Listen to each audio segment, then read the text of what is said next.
What's going on, everyone? Welcome to the channel. My name is Tristan. Hope you guys do enjoy your stay here.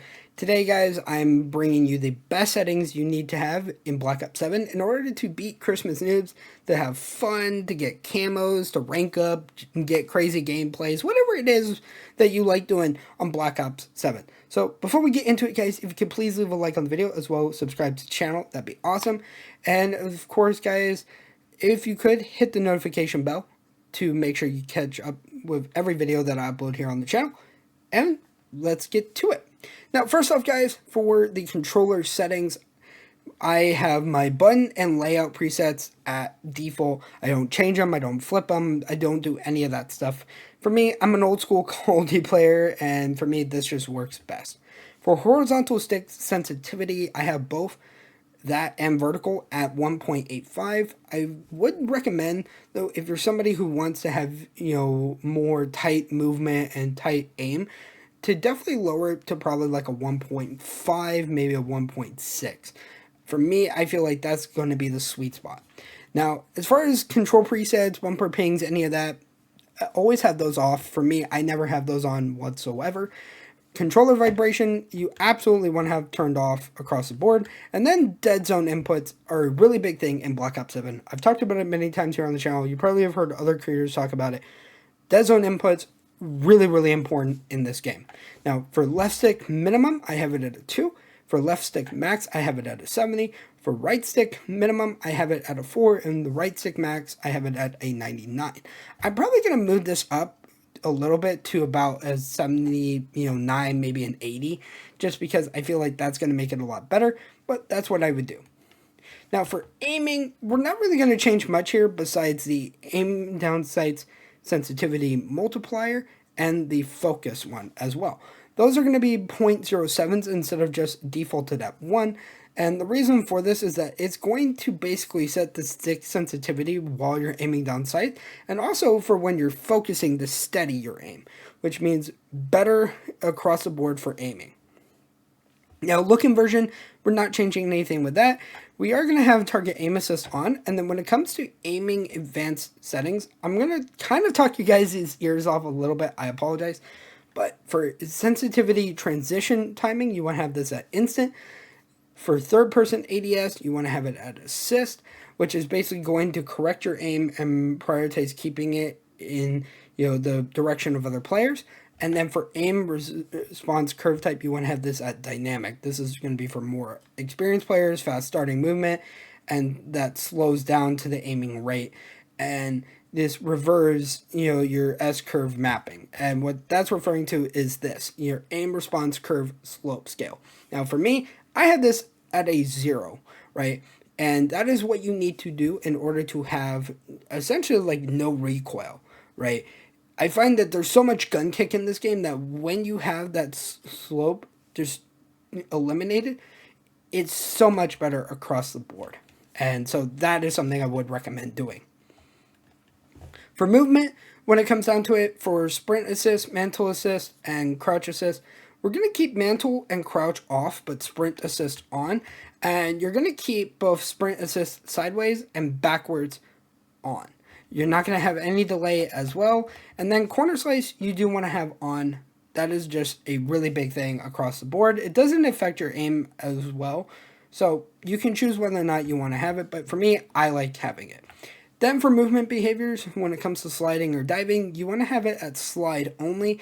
This will also allow you to slide cancel if you're in like an objective game mode or you're in a really crazy gunfight experience. This is really going to be what helps you across the board.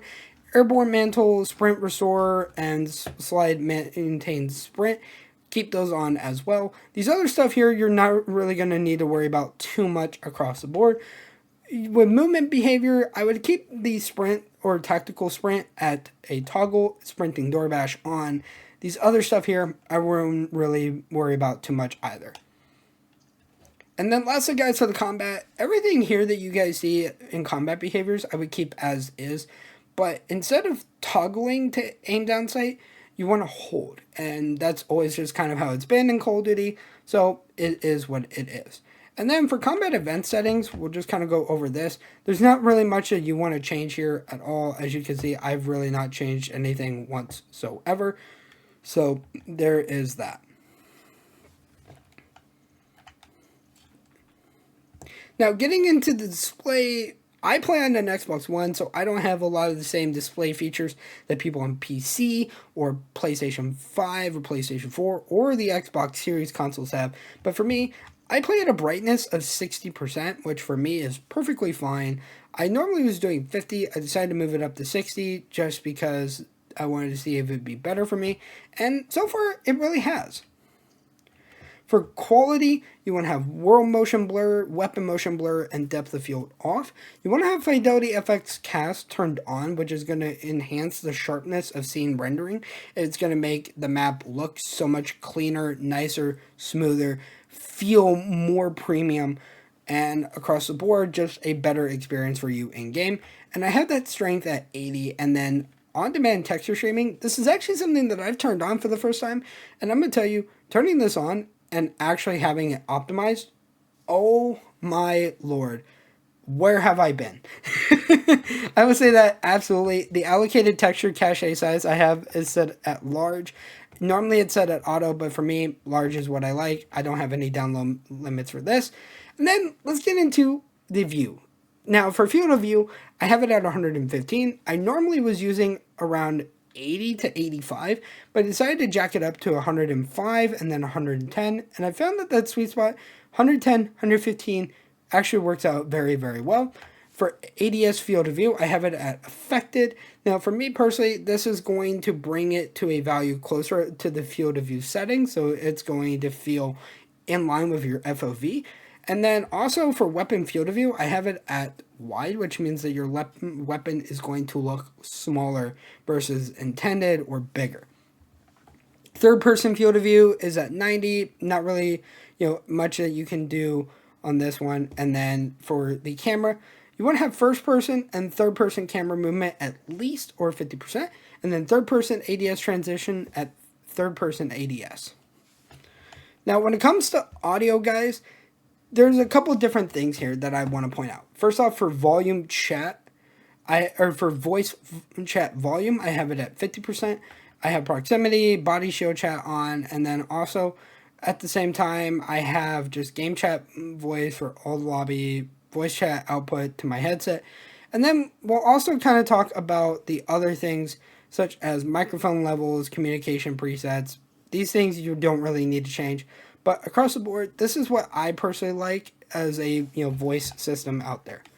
Now, when it comes to interface, there's not really much that you're going to want to change. For me, I keep server latency, packet loss, and the network in-game alert icons on. I like having the server latency and packet loss on because you guys got to understand there's times where I have great internet, bad internet. There's times where I'm in lobbies where I'm having frame drops. And I'm trying to observe things. Sometimes I've gone from as low as 14 all the way up to 25. There are times I've gone from 25 all the way up to 60 frames per second, which is quite atrocious, as you could probably imagine. Now for readability, nothing really to change here. And then for HUD, there are a few things that we are going to change for the gameplay HUD. Now, the biggest things are going to be in the visibility, where we're keeping a few of these different things enabled. And then also when it comes to map and compass, you want to have your radar off and your compass off as well. Just keep the minimap rotation. For me personally, I find that to be the best thing that you can do across the board. Now, you can have radar on, but for me, I really don't notice it that much. So just think about that. And then crosshair lines, you want to keep these on, and you want to have it at static for your crosshair dot, with it being large, right? And you could choose largest if you really want to. For me, I like having large or larger, sorry, just because overwhelmingly it feels better. And then also for crosshair opacity, keep it at 100. And then the color that I'm currently using, the hex code, is 19FF00. Again, 19FF00. That is going to give you this nice green looking one. So if you see that, just know I'm not using aimbot. I promise you guys. And then also, you want to have hit marker visuals on and damage-based hit markers as well. Motion reduction, there's not much that's going to change in this realm either. So that is everything that you guys need to know settings wise for Black Ops 7 in order to get crazy gameplays, have fun, and everything in between. So if you guys did enjoy the video, please make sure to leave a like again down below. Subscribe to the channel if you guys are brand new. And with that being said, guys, my name is Crosshair. I'll see all of you in the next one.